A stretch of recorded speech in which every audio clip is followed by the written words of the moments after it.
This is Lutin.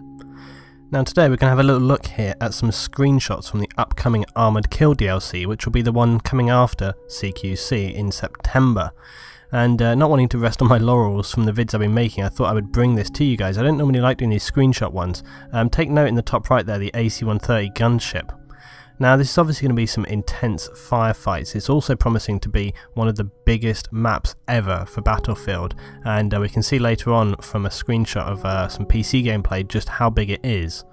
And it's going to be interesting to wonder how they're actually going to make this work on such a large map, and it's also going to be very interesting to wonder how this is going to work when it comes to consoles. I know some people might not be concerned about that at all, but when you think if you're having this massively scaled maps, how will that relate to console? And I actually was talking about this the other day when I was talking in my video about should Battlefield have been made just for PC, and you know, it's obviously going to cause some issues. I'm assuming they will have less bases when it comes to conquest game modes, but then in doing so, surely that will compromise the entire, the whole point of what they're trying to do here.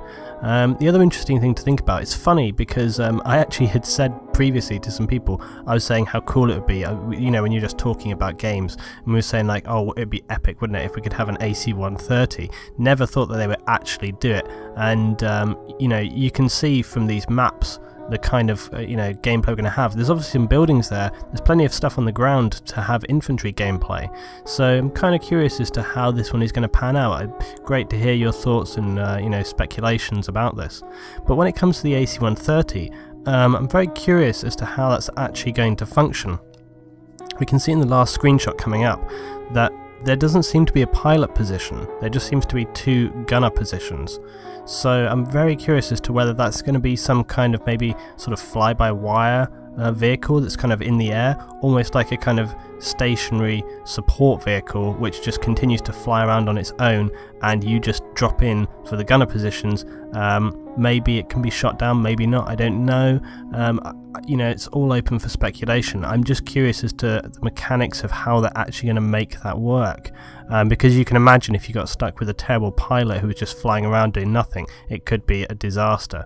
And in essence all it does is fly a path high in the sky. So yeah, it's curious. And this is the last screenshot. You can see what I'm talking about here with the gunner positions and also the amount of bases. This gives an idea of the scale of the map.